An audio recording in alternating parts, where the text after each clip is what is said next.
За үзэгчдээ хүний эрхийн дуу хоолой урайтай IOS мэн өнөөдрийнхөө зочноор Цагдаагийн ерөнхий газрын хүүхдийг гэмтэргээс урьдчилан сэргийлэх чиглэлийн ахлах мэргэжилтэн Цагдаагийн хошууч Будзаантай уулзж байна. Бид өнөөдөр хүүхдийн эрхийн асуудлаар ярилцах болно. Ер нь хүүхдийн эрхийг хэн хамгийн их зөрчөөд идэм бэ гэдэг дээр та одоо яг энэ хүүхдийн асуудлыг Цагдаагийн байгууллагын хувьд хариуцаад ингээд ажиллаж байгаа хүний хувьд энэ дээр хүүхдийн эрхийг хамгийн их зөрчдөг хүмүүс хин юм бэ? 2014 онд хүүхд хамгааллын хууль, хүүхдийн эрхийн тухай хууль Монгол улс шинжилэн батлагдлаа. За энэ хуулийг дагаад хүүхдийн эрхийг хамгаалах журмууд нэмж батлагдж байгаа. За тэгээд энэ хуулиар хүүхдийн өмнө үр хүлээгчд тодорхой болж ирж байгаа. Тэгэхээр энэ хуулиар хүүхдийг боловсролын орчинд, эрүүл мэндийн орчинд, цахим орчинд, гэр бүлийн орчинд ингээд хамгаална гэж заадаг юм чинь. Тэгэхээр бид нар ингээд Цагдаагийн байгууллагын гэмтрийн том мэдээлэл ингээд аваад үзэхээр хүүхд тохирсон нэг жилд нэг 1500-аас 1800 орчим гэмтрийг гарч байгаа юм л да. Тэгэхээр энийг хэн охироод байна гэвэл насан турш хүн хүүхдийн эсрэг үлдэж байгаа хувь нь 89% гэж байгаа. Нийт гэмтрийг 1000 гэж үзвэл 890 гэмтрийг насан турш хүн хүүхдийн эсрэг үлддэг. Жишээлбэл тэрвийн эрсдэлтэй явж хурд хэтрүүлж явж байгаад онхолдог, осолд ордог хүүхд мэрддэг. Жишээл нэг зүгээр ингээл нэг амьдралыг байдаг практик юм шиг бидний амьдралд нэг байх хэрэгтэй юм шиг тогтцсон. Жишээл нэг нөхөр нь машин барил явж штэ тийм. Тэгмэд эхнэр нь урд нь суудаг. Эхнэр суунгууд араас хүүхэд би ээжийн хөвгөдө суумаар байна гэж суучдаг. За тэгээд бүс бүслэх болдог.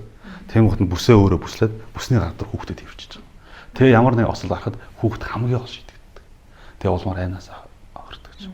За нөгөө гэр бүлийн хүрээнд шинэ эцэг эхчүүд маргалдаг, зодтолдог, архитын зогтурдаг. Энэ зүйлийг зөрчлийг болоод зохицуулж өгсөн. Хүүхдийн нэрээр архитын зогтурж болохгүй. Хэрүүл маргаан үүсгэж болохгүй. Зөрчлийг болоод зохицуулж өгсөн. Гэтэл хамгийн их зөрчиж байгаа зүйл нь бол энэ.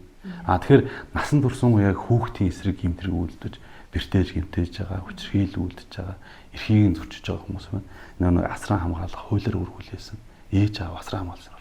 Одоо чинь та дөрөв ингээ хүчин зүйлийг хэллээ шүү дээ. Гэр бүлийн орчинд, боловсролын орчинд, эрүүл мэндийн орчинд, цахим орчинд тэгээд тэгэхээр эдгээрээс ер нь давмгай нь эцэг их асран хамгаалагч юм уу эсвэл багш сургууль хүмүүжүүлэгч юм уу гэдэг дээр ер нь статистик байдгүй. Аль нь илүү их хүүхдийн эрхийг зөрчөөд энэ ч гэдэг юм. Жишээ нь зодож шийдэх асуудал дээр. Гэр бүлийн орчинд өндөр байна. За боловсролын орчинд яаж нэгвэл зүгээр нэг үйтэнгийн B9 нар хоорондоо маргалдаг ч юм уу тий балруул хараантаны жижигхэн зөрчил байна. Энэ бол ер нь харьцангуй бага. Гэр бүлийн орчинд шинэ хүүхдийн эсрэг хүчрхийлүүлээ, хүүхдээ зодсон байна гэсэн дуудлага мэдээлэл нэлээдгүй бүрдэгдэн шалгагддаг. Жилд дунджаар нэг гэмтрийг зодож шийтгэсний олоос бидний гэмтлэл бэрхэл учирсан гэмтрийг бол жилд Цагдаагийн байгууллагад 100 орчим гэмтлэг бүртгэж байна. Зөрчил бол шинэ яг хүүхдийн нэрийг хүчрхийлүүлсэн тий энэ ийм зөрчил бол 500 орчим зөрчил Цагдаагийн байгууллага бүртгэгдэн шалгагддаг байж байгаа. Энэ зөрчил удаа дараа давтагтан гарах эрсдлүүд байж байгаа. Тэгэхээр энэ нэг цаашлаад улбаалаад цаашлаад явхаар нэг хүний ёс зүйн харилцаа хандлага гэдэг зүйл гарч ирж байгаа. Шинэ сэтгэл судлалын шинжилгээ ухаан зүгээр судалгаа шинжилгээнд юу вэ гэвэл өнөөдөр хүүхдээ чанга дуугаар загнадаг. Тэгээд энэ алдаа гарах бүртэн шийтгдэг тий. Энэ зүйл улбаалж явсараа нөгөө хүүхэд насан туршээрээ худалж өөртөө итгэлгүй бусдаас айдаг юм гэдэг нэг хүн болоод төлөвшөж байгаа. Тэгэхээр энэ өнөөдрийн бидний хийсэн буруу үйлдэл ирээдүйд хүүхдийн амьдралаас сөрөг нөлөө учруулж байгаа ийм эрсдлүүд байгаа. Тэр үүн дээр нь эцэг эхчүүд минь маш сайн анхаарах хэрэгтэй байна. Тэр үүнийг нэг хаанаас сурдаг вэ гэхээр ээж аав байхад аюуг хаан сурч зүгээр байгалийн инстинктээр л ээж аав болоо явж байгаа. Тэр ээж аав байна гэдэг бол тэр хүмүүжлийн эерэг арга ядахтаа нэг орой үлгэр уншаад өгчдөг. Тэгэл аюу олон зүйлүүд байж штэ. Тэгээд сэтгэл судлалын шинжилгээнд энэ дээр юу гэж заасан бэ гэхээр энэ үлгэр дуйл Монгол ардын хүүхдээ хүмүүжүүлэх арга ухаан юу вэ гэхээр ер нь энэ үлгэр дуйл энэ туйлсыг хүүхдүүдэд ярьж өгж байгаа хүүхд нэг өр зүүлэн сэтгэлтэй болж хүмүүждэг юм байна л да. Өр зүүлэн сэтгэлгээ цаашаа үргэлжлээд аваад үзэхээр бусдыг хүндэлдэг, хайрладаг, хамгаалдаг, үүрэг хариуцлагатай болдог. Тэр өнөөдөр яг ээж аавуудын дунд яг ийм харилцаа байна уу юу гэвэл ер нь нэг харьцангуй бага. Эрэг хүмүүжлийн арга гэдэг дээр багш сургууль хүмүүжүүлэгч нар ч байд юм. Хүүхдтэй харилцаж байгаа хамгийн их нөлөөлж байгаа хүмүүжлэлд нөлөөлж байгаа хүмүүсийн хандлага За та бол сая гэр бүлийн орчинд тийм ч сайн биш байх гэж хэллээ шүү дээ. Ер нь нийтээрээ дээшилж байгаа юу? Ер нь бол дээшилж байгаа. Ер нь бол одоо шинэ хүүхд хамгааллын хуулийн, хүүхдийн эрхийн хуулийн хэрэгжилтнээс хяналт үнэлгээ хийсэн. Энэ хуулийн одоо батлагдаад ариу 5 жил болж шүү дээ. 5 жилийн хугацаанд энэ аль хууль нь одоо үр дүнтэй болчихоо гэдэгс. Ер нь харьцангуйгаас гайгүй гарч ирсэн. Энэ хуулийг дагаад энэ төв орон нутгийн одоо энэ нутгийн захиргааны байгууллагуудаар энэ эцэгхийн харилцаа хандлах хүмүүсийн эрг аргын сургалтууд бичлсэн байдлаар явлаа, онлайнаар явлаа. Хэвлэл мэдээллийн байгууллагуудаас нэлээх үүрэг оролцоотой байлаа. Ингээд за ер нь бол энэ хүүхдийг зодох чинь бол гэмтрэг юм биш. За ер нь бол би энэ хүүхдтэй хэрцгий харьцах чинь буруу юм биш. Би энэ хүүхдийн өмнө зөв байх хэрэгтэй юм биш. Би үлгэрлэх хэрэгтэй юм биш үү гэдэг ийм хандлага нийгэмд ингэ гарч ирж байгаа. Тэр нөгөө нийгэм өөрөө хүчрхийллийг үлтгэвчиж шít. Хүчрхийллийг хадуурах чинь. Тэр хүчрхийлэл гэдэг нь цаашаа юу үүсгэдэг хүчрхийллийг л үүсгэж байгаа. Өөр юу ч үүсэхгүй. Гэр бүл салтыг үүсгэж байна. Хүүхдийг хүмүүжлгүй өөр хариуцлагагүй хин нэгэн болгоно тарьж ургуулж байна те. Тэгэхээр энэ дээр нэг нийгэм өөрөө эсрэг байр суурьтай болж эхэлж байгаа. Нийгэм өөрөө эрэг байдлаар давлгаалж эхэлж байгаа. Ийм гэмт хэрэг үлддэг ийм нөхдүүдийг үзэн ядаж эхэлж байгаа. Тэгэхээр энд бол яг та хүлээлх хуулийн хариуцлага байгаа. Тэгэхээр энэ одоо хүчрхийллийг бид нар тэр бэртэж гэмснийхэн ард биш. Тэр нүд дамаас сохлуулсан хөгжлийн бэршээтэй болсон амь нас алдсныхан дараа биш. Урдсан сэргийлдэг, мэдээлдэг, иргэдийн оролцоолж чухал байна. Мэдээж одоо шинэ энэ байдал удаан таамжрахаараа хүүхдийн амнаас эрүүл мэндэд хүнд учирдаг те. Тэгээд улмаар одоо шинэ энэ мэдээлэгдэх байсараа хүүхд амнаасаа аллаа гэсэн дараа цагдаагийн байгууллага мэддэг биш. Энэ зүйлийг хурш иргэн үе тэнгийн хүмүүс, сургууль, боловсрол, нийгмийн ажилтан, эрүүл мэндийн ажилтнууд мэдээллийг хуулиар ингэ хуушаад өгч гсэн байж байгаа. Энэ дээр бол маш том ахиц гарсан гэж үзэж байгаа. 100 гаруй хэрэг одоо жилдээ ингээд зодод шийдэхтэй холбоотой хэрэг бүртгэгдэж байна гэж штэ. За цагдаагийн байгууллага шалгаад ингээд цааш нь шүүх рүү ч юм шилжүүлж байгаа. Шүүхэд шилжсэн нь ерөн хэдэн хувь бэ? Дээрээс нь за хүмүүс бол санаж байгаа бол хамгийн сүүлд гэхэд л маш одоо онц ноцтой хэрэг гарсан хойд аав нь одоо бүр амь насанд нь хүртэл ингээ халтцсан байсан хэрэг баян зүрх дөрөвт гарсан шүү дээ тий. Гэх мэт ийм хэрэгүүд бол цочирдом хэрэгүүд бол гарч ирсэн. Гэхдээ ер нь бүгд ингээ шүүхэр шийдэгдэж чадчихэв үү? Энэ бол гэмтэр илэрсэн илрээгүй гэдэг асуудал байна. Гэхдээ хүүхэд зодсон асуудал дээр бол 100% илэрдэг. Энэ одоо гэрүүлийн хүрээнд тий. Гэрүүлийн намайг тэр зодсон энэ зодсон. Энэ асуудал 100% илэрдэг, шалгадаг, 100% шүүх шилжиж хариуцлага хүлээдэг байж байгаа. Ялын төрөл бол олон шүү дээ. Торгох, баримтлах, нийт тустай ажил хийлгэх те энэ зүйлүүд байж байгаа. Тэгэхээр энэ гэмтрийг хүүхдийн эсрэг гэмтрийг үйлдсэн асуудал нь эрүүгийн хөлн хөндрүүлэх зүйлээр гарч үздэг. Энийг одоо хөмрүүлээд санамсаргүй болгоомжгүй одоо зүйл бол байхгүй. Энэ бол санаатай үйлдэж байгаа гэмтэр. Тэрийг хөндрүүлэх зүйлээр авч үздэг.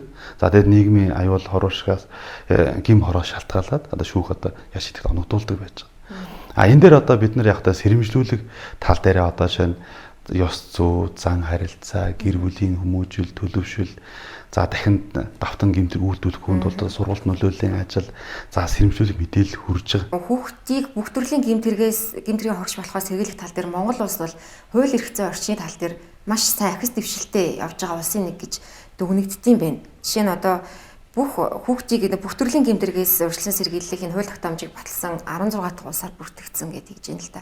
Тэгэхээр одоо энэ хүүхдийн эрхийн тухай хууль, хүүхд хамгааллын тухай хууль, гэр бүлийн хүчирхийлэлтэй тэмцэх тухай хууль, зөрчлийн хууль гэдэг эдгээр хуулиудаас хамгийн сайн бодит амьдрал дээр хамгийн сайн хэрэгжиж байгаа буюу үр дүнгээ одоо хүүхдийг хамгаалах тал дээр өгөөж байгаа хуулийн жишээг та жишээ нэрлэж. Зарчмын хувьд болохоор хүүхд хамгааллыг одоо гэр бүл, нийгэм, боловсрол энэ орчинд хүүхд хамгаалах хэрэгтэй гэдэг хуульч хүснэ. Энэ бол зөв зүйтэй зүйлүүд. За дараа нь тэр зөрчлийн тухай хуулийн 6-гийн 20 дээр хүүхдийн дэргэд хэрүүл маргаан үүсгэх, архитны согтуурах, за тэр одоо хүүхдийг сурч боловсрох, одоо хоолундаа тэжээнд итгэдэг, гачигдуулахгүй амьдруулах те энэ зүйлүүд бол зөрчлийн хуулинд төрсэн чухал заалтууд байж байгаа. Тэгэхээр энэ дээр нэг хүүхдийн эрхийн улсын байцааг, цагдаагийн байгууллагын аль багш энд одоо зөрчлийг шалгаад, хариуцлага тооцоод ингээд явж байгаа нэг зүйл байна. Гэхдээ энэ дээр ёс суртахууны нэг асуудал бас ингээд нэммээр юм шиг иргэд. Одоо ер нь ээж аваад нэг хүүхдтэй өөрийгөө ойлгуулах гэдэг хайраад байдаг. Би ингээд байна, би ажил хийгээд зовоод байна, би одоо ядраад байна гэдэг. Ер нь бол яг мөн чанар нь хүүхдтэй ойлгуулж, хүүхдтэй л өөрөө ойлгож байгаа юм. Тэгэхээр тэд нар чинь өөрсдөө том хүн байж үзэх хүмүүс шүү дээ. Зөв хүүхэд байгаа. аав ээжээсээ хүсэж байгаа л юм аа одоо биелүүлэх гээл хүсэл хэлээд байгаа. Тэр хүүхэд таныг биш та хүүхдээ ойлгох нь чухал юм аа гэдгийг л ээж ойлгож байгаа шүү дээ. Тэр одоо гэр бүл үүсэж байгаа зөндөө зөрчил маргаан байж байгаа шүү дээ. Даалгаврын асуудал байна. За одоо хамгийн сүүлд гарч ирж байгаа тэр онлайн хичээл байна те. Энэ бүх зүйлийг хүчрхийллийн замаар биш эвийн аргаар л шийдэж байгаа. Заавал тэр одоо ууралдаг, бухимддаг те. Та ингээд уурлаад явал хүүхд чинь онц сурчих юм. Ер нь те. Та одоо ингээд өдөрт очиж гэртээ 3 ууралж ийл да. Тэгвэл хүүхд чинь онц сурчих юм болов. Одоо би оюутан байж байгаа хуулийн сургууль цаадаг гэсэн. Ирэх зүй ингээд хэрэгжих хэм хэмжээгээр нь 3 хэмжээнд хуваадаг юм аа. Шашны хэмжээ, эрх зүйн хэм хэмжээ гэл ингээд хуваадаг юм аа. Ёс суртахууны хэмжээ гэд 3 хэмжээнд хуваадаг. Тэгэхээр ингээд нэг бүр одоо Монгол улсад хуулийн салбар үүсэл 100 гаруй жил болж байгаа шүү дээ. 100 одоо хуулийн салбарын 100 гаруй жил. Тэгэхээр нэг үнэгийн бүхэл харилцааг зохицуулдаг зүйл бол энэ эрх зүй хууль тогтоомж. Ёс суртахууны хэмжээ гэдэг бол хамгийн чухал хэмжээ. Энэ бол хүүхдийн хүмүүжил, төлөвшил, үүрэг хариуцлага.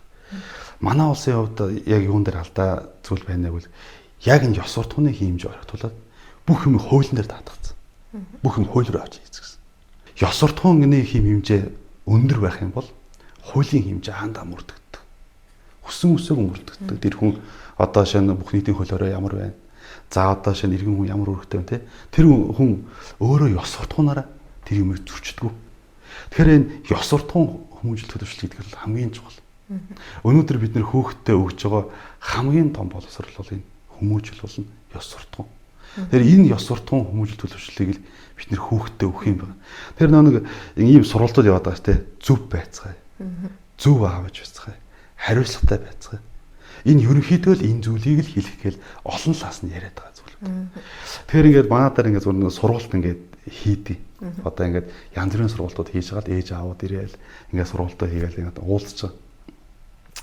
Тэгэл тоохгүй уцаа үзээл дээшээ доошоо хараад хан дээр бичиг уншаал ингээл харахгүй.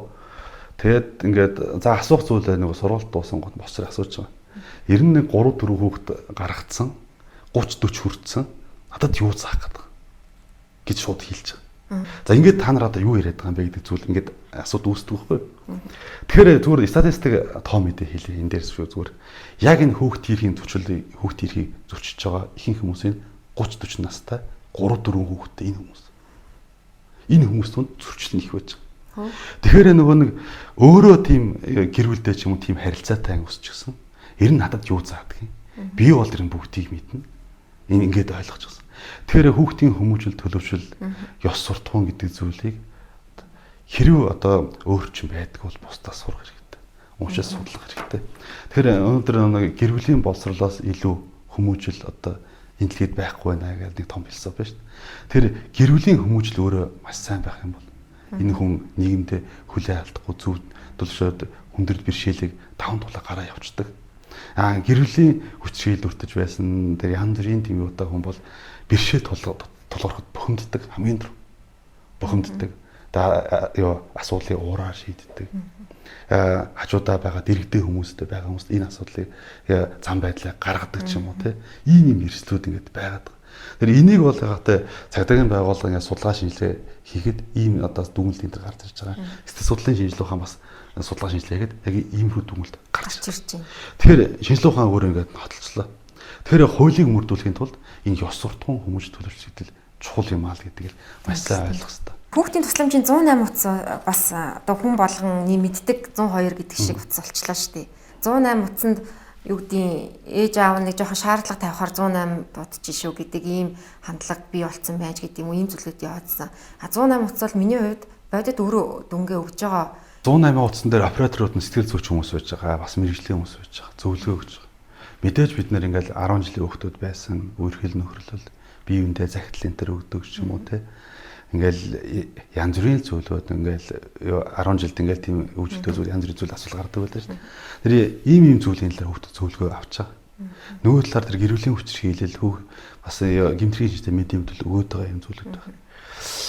Ер нь ингээд нэг хүүхд ингээд жоохон загнан гутна. Дуудлага өчлөө. Бас тийм зүйл байгаа. Ер нь манай энэ хууль эрхцээ орчин сул байна ч юм уу эсвэл цагдаа хөрөлцөхгүй байна хамтарсан баг нь одоо хүчин чадал муутай байна гээл одоо ер нь бол ийм хууль руу чиглэсэн юм их яриад байгаа боловч цаанаа одоо ёс суртахуун гэдэг зүйл нь магадгүй нэр орхигдоод яваад байгаас болоод за нэг асуудал болохоо байлаа. За энэ хуульд ингээд тусахчий гих бол нэг асуудал тий. Одоо нэг мэдээ уншижсэн. Одоо постч байлуу та хүний. Тэгээд ингээд нэг хүүхэд нь PC-нд донтсон гинэ. Тэгээд гадуур ингээд тинээд байна гэж байна. Тэгээд цагдаа юугаа хийгээд байгаа юм бэ? Гэт амар хүчтэй тийм пост явж илээ. Тэгээд тэр хүүхэд ингээд PC-нд донтчихнаа гэвэл 1-2 удаа ингээд PC-ний гаднаар алхаж яваад ч юм уу 1-2 удаа тоглоод донтсон зүйл биш байхгүй юу? 1-2 сар тоглоод 1-2 жил тоглоод донтож байгаа зүйл. Тэр хугацаанд та юу хийжсэн? Ээж аав те.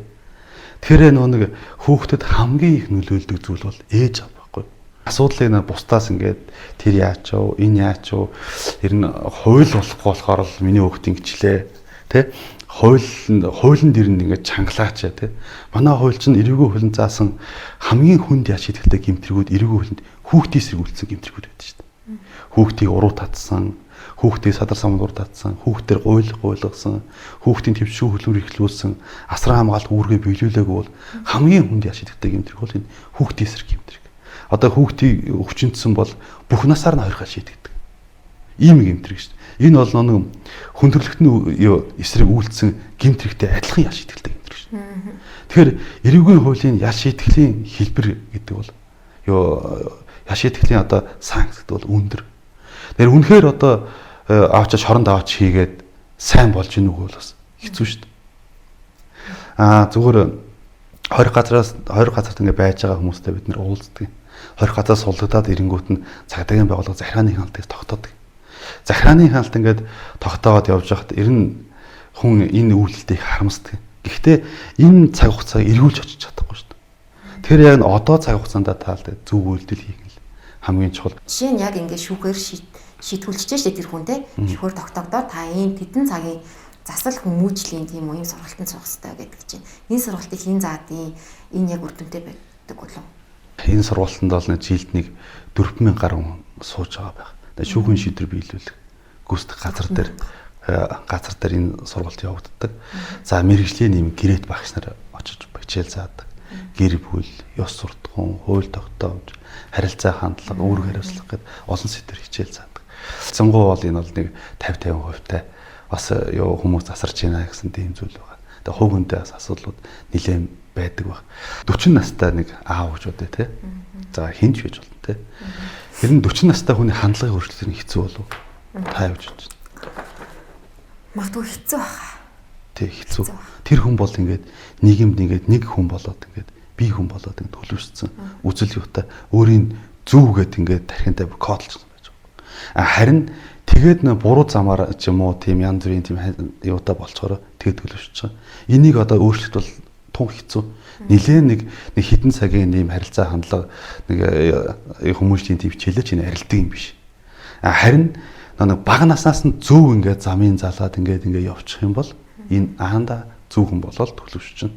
Үүний суурийг нь хэн тавьж өгдөг юм бэ гэвэл нөгөө ээж аав үсэг заасан багш нар байхгүй. Хамтарсан багийн ажил дээр цагдаагийн байгууллага цагдаагийн хүүхдийн байцаагч нар маш их өндөр оролцоотой хамгийн ихний одоо дуудлага дээр очдог хүмүүс аваад байгаа шүү дээ. Хамтарсан багийн чадвах өнөөдөр яг ямар байна? Улсын хэмжээнд дэр нэг 5,000 орчим нийгмийн ажилтнууд байдаг гэсэн тоон судалгаа байдаг.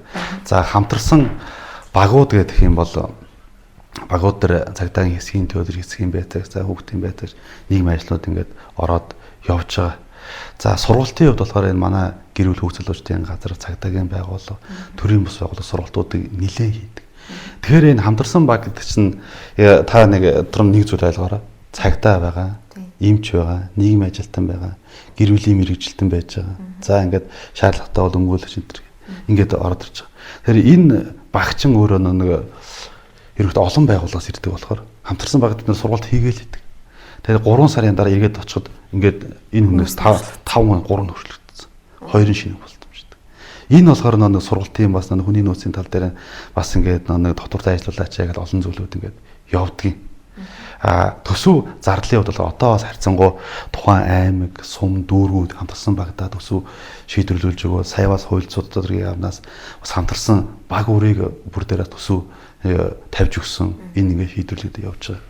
Тэгэхээр хамтарсан баг маань өөрөө маш их чухал ач холбогдолтой байна. ерөөс хамтарсан баг дээр нийгмийн ажилтан хэн халамж авч байна, хэн юу хийж байна, цагдаа хаана ямар дуудлага ирээд байна те. Ийм ч одоо хэн ямар хүн үзүүлээд байна гэд энэ баг дээр ингээд мэрэгжлийн мэдээлэл ороод ирж байгаа байхгүй. Тэр энэ хүүхдийн асуудал гэдэг л яаж шийдэх юм бэ гэдгийг л яа. Тэр манай энэ гэр бүлийн тухай хууль, хүүхдийн хамгааллын тухай хуулийн үндсэн зорилго бол гэр бүл төвтэй хууль байхгүй. Ерөөсөө л гэр бүлд нэргэн нэгдэг. Дэлхийн улсууд ч одоо бүгд энэ асрамж халамжийн байгууллагаас татгалзаж шүү дээ. Энэ асрамж халамж гэдэг бол энэ үнэхээр одоо зайлшгүй шаардлагатай бол энэ рүү шилжүүлээ. Үгүй бол энэ гэр бүл төвтэй байлгая. Ээж аав нь байхгүй ч гэсэн тэр үржилтлийн жирмар ч юм уу гэр бүл төвтэй байлгая гэсэн тийм зорилго чиглэлтэй яваад. Тэгэхээр энэ хууль нь өөрөө гэр бүл төвтэй. Гэр бүлийн асуудлуудыг нэгийг баривчлаад, нэгийг торгоод, нэгийг ингээд ишээ хөөж явуулаад ингээд шийддэг биш.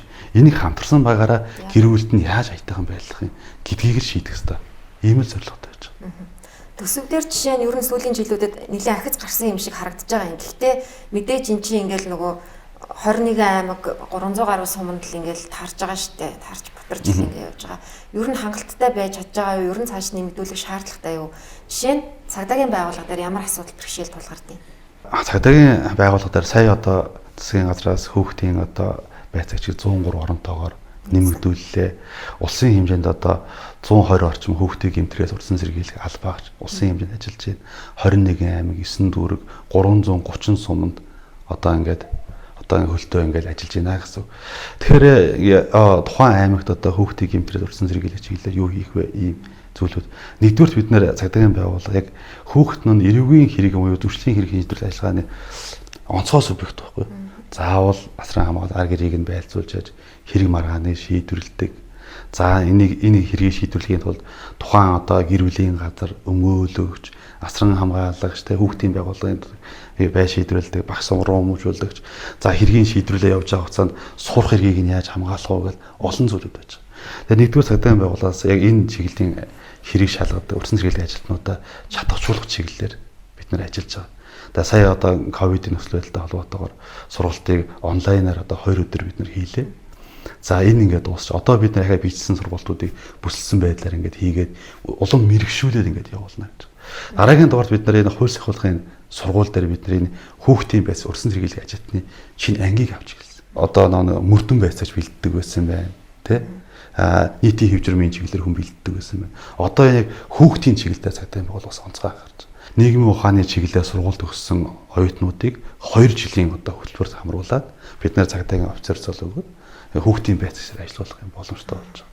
Тэгэхээр жилд нэг 30-аас 40 орчим хүн одоо төгсч ирээд байх юм бол бид нар нэг 100 хэд одоо 300 орчим хүний чи юун дээр хүний нөөцөө эргэлээд нөхөх юм бас боломжтой байна гэдэг хөөс их сургууль дээр ийм одоо ангиудыг аваад байж байгаа. За тэгээд дараагийн дугаарт бид нар энэ ажлыг яг энэ хүүхдийн эрхийн хууль, хүүхд хамгааллын хуулиар ер нь бүх хүн хүүхдийн үр хүлээсэн байж байгаа. Тэгэхээр эдгээр байгууллагууд энэ хамтын ажиллагаа яаж зангидах юм те? Дэмжиж тусцаа. Тэнд нэг төрийн бус байгууллага 3 хүүхэдтэй суугаад байдаг. Энд нэг багш 30 хүүхэдтэй суугаад байдаг байж болохгүй шүү дээ. Тэгэхээр энд өрхийн зөрчилтүүд нэг л ингэж идэг. Тэр эдгээрийг яаж тохон байгуулалтаар хамжин авч яах юм? Яаж хамтран ажиллах юм те? Төрийн байгууллагатайгаа, төрийн бустайгаа хамтран ажиллах энэ зүйлийг бид чиглэлээ олгож явж байгаа. Тэгээ мэдээж энэ дээр нэг хүүхдийн гэмтрээс орсон чиглэлээр төсөв санхүүжилтийн асуудлууд яригддаг. За мэдээж нэг одоо шинэ ингээл наазахын шилдэг. Энэ одоо хоошо Баян зүрх дээр нэг Монелийн гудамжинд нэг хүүхэд одоо гудамжинд ингэ сууж байна. За энэ хүүхдээ ингээ цагдаагийн эргүүлийн машин аваад ирлээ. Хүүхдийн байцаг чинь өрөөнд ирлээ. Тэнгууд нөгөө байцаагч яах вэ? Нөгөөдгөө за тэнд суужий гэчээд компьютерийн бичээд суулгахгүй шүү дээ. Тэр хүүхд уйлна, үлсэн, цанган те.